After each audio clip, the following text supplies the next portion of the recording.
আপোনাৰ সন্তানে যদি ঈশ্বৰ কৰ্মত পঢ়া শুনা তাৰ যিখিনি দৈনন্দিন কৰ্ম সেইখিনি কৰি যোৱাৰ সমসাময়িকভাৱে যদি তেওঁ ঈশ্বৰ সেৱা কৰিছে ভক্তি তাৰ ফলত তেওঁৰ লাভ কি হ'ব প্ৰশ্ন এইটো যে ঠিক আছে বাৰু তেওঁ ধৰ্ম কৰিলে আধ্যাত্মিক জ্ঞান তেওঁৰ প্ৰাপ্তি হ'ল তাৰ কাৰণে লাভ কি হ'ব লাভ এইটোৱেই হ'ব যে আপুনি পিতৃ হিচাপে আপোনাৰ সন্তানৰ পৰা আপুনি উচিত সেৱা গ্ৰহণ কৰিব পাৰিব প্ৰাপ্তি কৰিব পাৰিব কাৰণ এগৰাকী আধ্যাত্মিক গুণসম্পন্ন সন্তানে গুৰুৰ প্ৰতি কেনেকৈ শ্ৰদ্ধা জনাব লাগে পিতৃ মাতৃৰ প্ৰতি কেনেকুৱা সেৱা আগবঢ়াব লাগে সজ্জনৰ প্ৰতি কেনেধৰণৰ নৈতিক স্থিতি ৰাখিব লাগে বয়োবৃদ্ধ লোকসকলৰ প্ৰতি সৎকাৰী মনোবৃত্তি কেনেকৈ আনিব লাগে এই কথা আধ্যাত্মিক গুণসম্পন্ন ব্যক্তি এগৰাকীয়ে জানে সন্তান এটাই জানে যিখিনি কথা কোনো বিশ্ববিদ্যালয়ত শিকোৱা নাযায়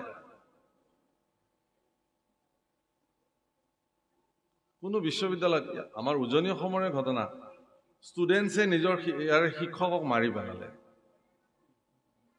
এনেকুৱা মানসিকতা কেনেকৈ সৃষ্টি হয় শিক্ষা গুৰু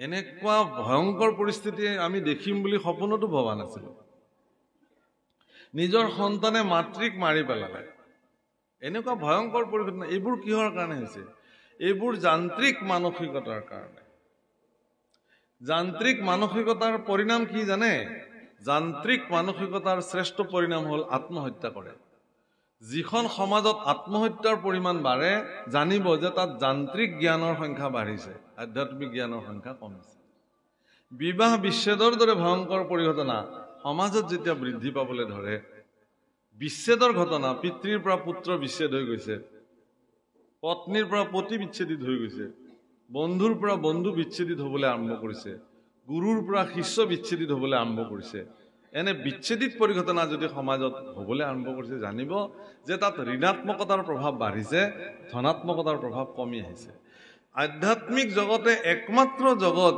যিখন জগতে আপোনাৰ মানস পথত সকলো পৰিণামক ধনাত্মক দৃষ্টিভংগীৰে দিয়ায় আপোনাৰ জীৱনত যদি সকলো শেষ হৈ যায় বিনাশ হৈ যায় তাৰপিছতো আধ্যাত্মিক জগতে ক'ব যে এতিয়াও একো শেষ হোৱা নাই তাক পুনঃ গঢ়িব পৰাকৈ আপোনাৰ হাতত শক্তি সামৰ্থ্য বিদ্যমান আছে কিন্তু নিৰাশাবাদীসকলে কি ক'ব যে আপোনাৰ আৰু কি থাকিল আপুনিতো শেষেই হৈ গ'ল মানুহজন দাও দাওকে জ্বলি থকা জুইত নিজৰ ঘৰ দুৱাৰ সম্পত্তি লেলিহান জুইত যেতিয়া দহি থাকে কোনেও তাক পানী ঢালি ফায়াৰ ব্ৰিগেড আহি একো কৰিব পৰা নাই নিজৰ স্ব উপাৰ্জিত সম্পত্তি ঘৰ সকলো জ্বলি গৈ আছে অগ্নিত তেনেকুৱা অৱস্থাত যদি ব্যক্তি এগৰাকীক আপুনি গৈ কাষত দৃঢ়তাৰে ক'ব পাৰে যে আপুনি একো ইমান দুখ কৰিব নালাগে একো হোৱা নাই আপুনিতো ভালে আছে আপোনাৰ সতি সন্ততিখিনিতো নিৰাপদে আছে গতিকে এনেকুৱা 10টা বিল্ডিং আপুনি বনাই ল'ব পাৰিব আপুনি নিৰাশ নহ'ব আমি আছো নহয় আপোনাৰ লগত এই বুলি ক'লে মানুহজনে কিন্তু লগে লগে কি হৈ যাব স্থিৰ হৈ যাব আৰু এইটো আধ্যাত্মিক গুণসম্পন্ন ব্যক্তিহে এনেকুৱা প্ৰেৰণা দিব পাৰে কিন্তু নিৰাশাবাদী মানুহ কি বুলি ক'ব ঋণাত্মক চিন্তাৰ মানুহে যে তাকে চিন্তা কৰিছো এতিয়া আপুনি কি লৈ জীয়াই থাকিব সবটো শেষেই হৈ গ'ল কাইলৈ পৰাটো আপোনাৰ সতি সন্ততি পথৰ ভিখাৰী হ'ব কাঙাল হ'বলৈ গৈ আছে আপোনাৰ জীয়াই থাকি কি হ'ব এতিয়া যদি এইটো কথা কয় আপুনি চাব যে দাও দাওকৈ জ্বলি থকা জুইকুৰাত তেওঁ জাপ মাৰি দিয়াটো একো ঠিক নাই হয়তো মোৰনো কি থাকে গতিকে আপোনাৰ বাক্য আৰু বচন নিৰ্ণয় হয় আপোনাৰ মস্তিষ্কত স্থিতি লৈ থকা আধ্যাত্মিক চিন্তা চেতনাৰ ওপৰত সেইকাৰণে এগৰাকী ব্যক্তিক ধাৰ্মিক ব্যক্তিক ঈশ্বৰৰ প্ৰতি সদ্ভাৱনা গুৰুৰ প্ৰতি শ্ৰদ্ধা থকা ব্যক্তিৰ আটাইতকৈ শ্ৰেষ্ঠ সম্পত্তি হ'ল তেওঁ নিজেও তৰিব পাৰে আনকো তৰাই ৰাখিব পাৰে সেইকাৰণে ভাগৱত শাস্ত্ৰ আৰম্ভ হ'ল মৰিলোৰ পৰা আৰু শেষ হৈছে তৰিলোৰ মহাৰাজ পৰীক্ষিতে মইতো মৰিলো 7 দিনৰ ভিতৰত মোক তক্ষকে মাৰি পেলাব খাই যেতিয়া পৰম ধনাত্মক চিন্তাৰ নিৰ্গুণবাদী পুৰুষ সুখদেৱ তেওঁৰ সন্মুখত বিদ্যমান হ'ল সুখদেৱে ক'লে একো হোৱা নাই তোমাৰ কি হৈছে তুমিতো তৰিলা তৰণৰ উপায় হ'ল তোমাৰ কাৰণে আৰু সেইকাৰণে সদু শেষত ভাগৱতৰ সামৰণিত সুখদেৱৰ ওচৰত দণ্ডৱত প্ৰণিপাত কৰি পৰীক্ষিতে কৈছে যে হে গুৰুদেৱ মই তৰিলো তৰণৰ উপায় আধ্যাত্মিক জগতে প্ৰদান কৰিছে প্ৰভুসকল। নিৰাশাবাদী হৈ লাভ নাই। আৰু ঋণাত্মকতা জীৱনৰ পৰা বাদ দিব লাগে। সকলো কথাতে ঋণাত্মক দেখা লোকসকলৰ পৰা সংগ পৰিত্যাগ কৰিব লাগে। সি আপোনাক কেতিয়াবা বিপদত পেলাই দিব। কেতিয়াবা যদি কিবা কাম কৰিবলৈ সিদ্ধান্ত লয়, যদি কেনেবাকে আপোনাৰ বন্ধুৰ তালিকাত যদি কোনোবা তেনেকুৱা নিৰাশাবাদী ঋণাত্মক চিন্তাধাৰাৰ যদি বন্ধু আছে, আৰু তেওঁ যদি কেনেবাকে গম পায় যে আপুনি এটা শুভ কাৰ্য সম্পাদন কৰিবলৈ লৈছে, তেওঁ একেষাৰে আপোনাক ক'ব, এইবিলাক কাম নাই, তুমি মিছাতে এইবোৰ ফচিবলৈ গৈ আছা। তেওঁ নকৰিবও পাৰে। কিন্তু যদি এগৰাকী পজিটিভ চিন্তাৰ, ধনাত্মক চিন্তাৰ যদি বন্ধু আপোনাৰ যদি আছে, তেওঁ ক'ব যে খুব ভাল, আমি আছো, আগবাঢ়ক, কৰিব লাগে। কৰ্ম আৰম্ভ কৰিলেহে তাৰ শেষ হ'ব। ভাল কাম সদায় কৰিব লাগে। সেইকাৰণে সেই প্ৰভুসকল, এইবোৰ নাটেক মায়া হয়, কিন্তু এই নাটেক মায়া সিদিনা হ'ব যিদিনা আপুনি উচিত সংস্কাৰৰ জৰিয়তে তাক সুসংগবদ্ধ কৰিব নোৱাৰে। সন্তান আপোনাক ভগৱানে প্ৰদান কৰিছে, আপুনি সন্তানৰ পিতৃ হৈছে, সেইখিনি শেষ নহয়। সেই সন্তানক এগৰাকী জগতৰ কল্যাণকাৰী সত্তা হিচাপে প্ৰস্তুত কৰি তোলাটো আপোনাৰ কিন্তু পবিত্ৰ কৰ্তব্য। আৰু যদি আপুনি সেইমতে কৰিছে, তেতিয়াহ'লে আপুনি সফল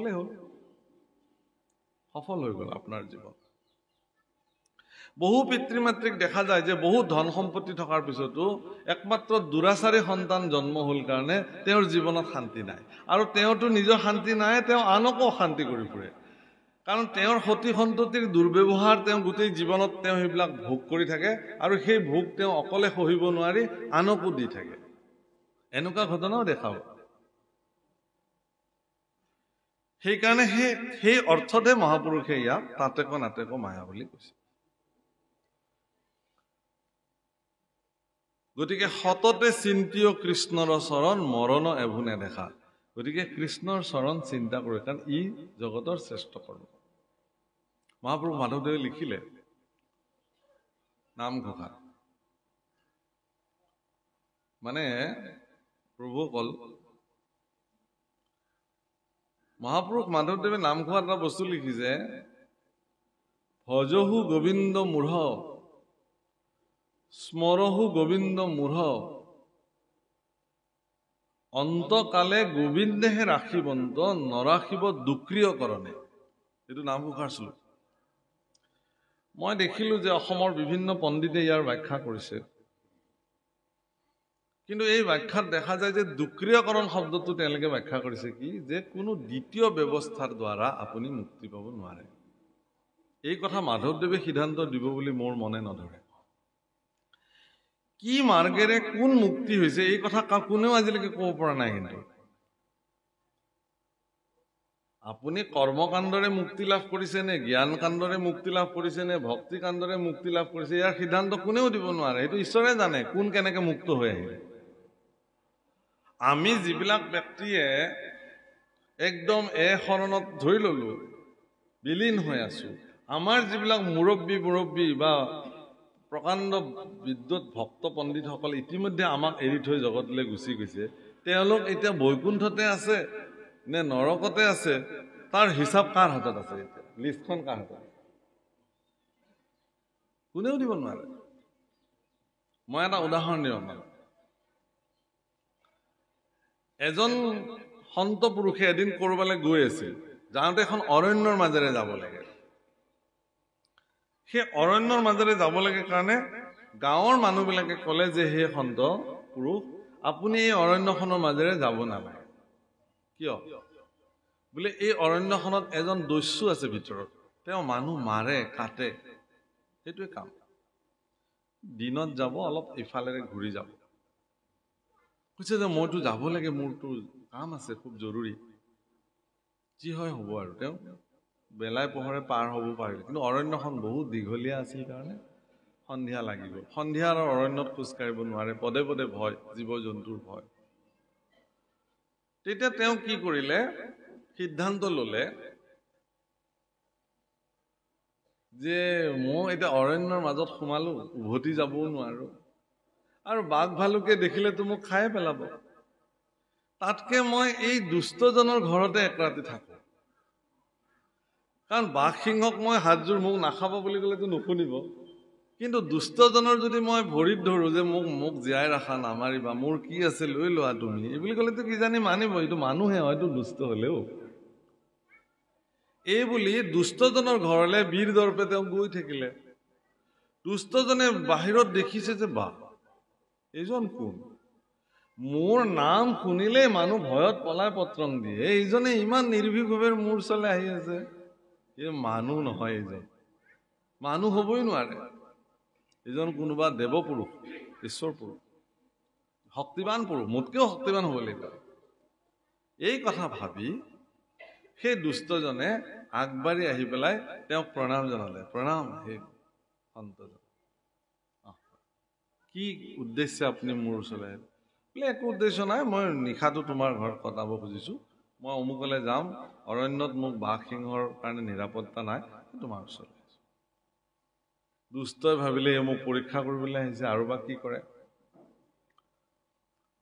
খুব সেৱা কৰিলে একদম মনে প্ৰাণে। এই আপুনি চিন্তাই কৰিব নালাগে, একদম মই গোটেই ৰাতি প্ৰহৰা দিম আপোনাৰ কাৰণে, মোৰ বহুত বাহুবল আছে, পৰাক্ৰম আছে, নিশ্চিন্তে আপুনি থাকক। এই বুলি সেই সন্তজনৰ তেওঁ এনেকুৱা শুশ্ৰূষা কৰিলে হিচাপ নাই। নিজে সুন্দৰ সুস্বাদু অন্ন ৰান্ধিছে, তেওঁ আগত দিছে, জলপান দিছে, চব দিছে, আৰু দি মেলি সুন্দৰ বিচনা কৰি দিছে, শুৱাই ৰাখিছে, গোটেই বিনিদ্ৰ ৰজনীৰে গোটেই ৰাতি প্ৰহৰা দিছে, আৰু খুব সোনকালে তেওঁ উঠিছে, উঠি স্নান আদি কৰি তেওঁ নাম লৈছে। তাৰপিছত কৈছে আপুনি যাবৰ হ'ল বোলে, যাবৰ হ'ল। এই বোলে একদম অৰণ্যখন আগুৱাই দি থৈ নিৰাপদ জেগাত এৰি দি থৈ তেওঁ আকৌ পুনৰ ঘৰলৈ আহিছে। যথা সময়ত সন্তজনৰো মৃত্যু হ'ল আৰু দুষ্টজনৰো মৃত্যু হ'ল। স্বৰ্গত আহি যেতিয়া ধৰ্মৰাজ যমৰ সন্মুখত বিচাৰ আৰম্ভ হ'ল দুজনৰে, চিত্ৰগুপ্তই ক'লে যে এওঁৰ জীৱনত কেৱল পাপ আৰু পাপ, নৰহত্যাৰ পাপ, কিন্তু এওঁ জীৱনত এদিন সন্ত এজনৰ এনেকুৱা শুশ্ৰূষা কৰিলে, সাধু পুৰুষ এজনক এনেকুৱাকে শুশ্ৰূষা কৰিলে, যাৰ পৰিণাম স্বৰূপত তেওঁ এটা দিন স্বৰ্গ সুখ লাভ কৰিব পাৰে, এইটো বিধান, আৰু বাকী সময় তেওঁ নৰকত থাকিব। একদম ইন্দ্ৰস্থানত বহি পেলাই স্বৰ্গ সুখ প্ৰাপ্তি কৰিব, এইটো তেওঁৰ প্ৰাপ্তি। আৰু সন্তজনক ক'লে কি যে তেওঁৰ জীৱনত কেৱল পুণ্য আৰু পুণ্য, কেৱল পুণ্য কৰ্ম কৰিছে, কিন্তু এদিন তেওঁ দুষ্টৰ সংগত থাকি দুষ্টৰ হাতে এসাঁজ খায়, দুষ্ট লোকৰ উপাৰ্জিত অন্ন খোৱাৰ কাৰণে তেওঁ এদিনৰ কাৰণে নৰক ভুগিব লাগিব, বাকী স্বৰ্গত থাকিব, সুখত থাকিব। এতিয়া আপোনালোকে সিদ্ধান্ত লওক, দুজনে কি কৰিব। দুষ্টজনে ক'লে যে মইতো গোটেই নৰকতেই থাকিব লাগিব গোটেই জীৱন, এদিনহে স্বৰ্গ সুখ, প্ৰথমতে মই স্বৰ্গ সুখটোকে লৈ চাব খুজিছো, তাৰপিছত আৰু যি হয় হ'ব। তেওঁক এদিনৰ কাৰণে ইন্দ্ৰাদিৰ ক্ষমতা সম্পন্ন স্বৰ্গ সুখ প্ৰদান কৰা। এই যে এদিন তেওঁ ইন্দ্ৰৰ সম শক্তিবানেৰে স্বৰ্গ সুখ প্ৰাপ্তি কৰিলে, সিদিনাখনে তেওঁ কি কৰিলে, অনেক ধন সম্পত্তি দান কৰিলে, যজ্ঞ কৰিলে, পূজা কৰিলে, ভগৱানৰ সাধনা কৰিলে, সন্ত দেৱৰ্ষি মহৰ্ষি বিলাকক আমন্ত্ৰণ কৰি আদি তেওঁলোকক অধিক অধিক শুশ্ৰূষা কৰিলে এদিনত। কৰাৰ ফলত তেওঁৰ ইমান পুণ্য বাঢ়িলে যে এই যে তেওঁৰ নৰক ভঞ্জন কৰিব লগা আছিল সেইবিলাক চব নাইকিয়া হ'ল।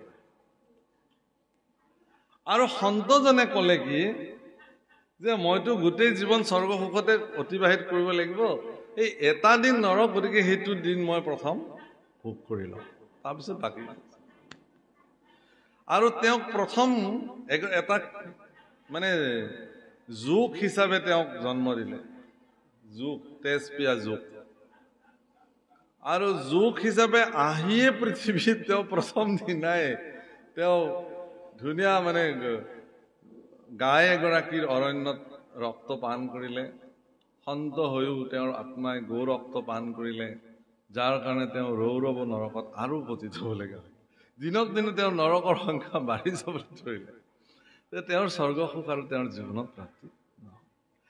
আটাইতকৈ ডাঙৰ কথা এই কথাটো কোৱাৰ প্ৰয়োজনীয়তা এইটোৱেই যে মানুহে মনুষ্য জীৱনত সৰ্বদা দুষ্টজনৰ সংগ পৰিত্যাগ কৰিব লাগে। প্ৰয়োজনত তেওঁ অৰণ্যত যদি সিংহৰ হাতত যদি তেওঁৰ মৃত্যু হ'লহেঁতেন তেতিয়াহ'লে তেওঁৰ এইটো গতি নহ'লহেঁতেন, কিন্তু একমাত্ৰ তেওঁৰ জীৱনৰ মোহৰ প্ৰতি মোহাচ্ছন্ন হৈ দুষ্টজনৰ গৃহত কটাই পেলাই দুষ্টৰ হাতে অন্ন গ্ৰহণ কৰাৰ ফলশ্ৰুতি পৰিণাম এইটো প্ৰাপ্তি। সেইকাৰণে ভগৱান কৃষ্ণই আদৰ্শ দিছে যে সোণৰ সজ্জাত সম্পূৰ্ণ ব্যয়বহুল ব্যৱস্থাৰে কৰাৰ পিছতো তেওঁ দুৰ্যোধন দুঃশাসনৰ সুখ গ্ৰহণ নকৰি বিদুৰৰ দৰে দুখিত জীৱনতো তেওঁ এটা নিশা কটাই পিছদিনা তেওঁ দ্বাৰকালে ভ্ৰমণ বা অৰ্জুনৰ ওচৰলৈ গমন কৰিছে। দুষ্টজনৰ সংগ সৰ্বদা পৰিত্যাজ্য। প্ৰভুসকল মনত ৰাখিব, সন্তৰ সংগ সাধু সংগ জগতত সাৰ, সাধু সংগ অনুসৰা শ্ৰৱণ কীৰ্তন কৰা পৰিহৰা পাখণ্ড আছে।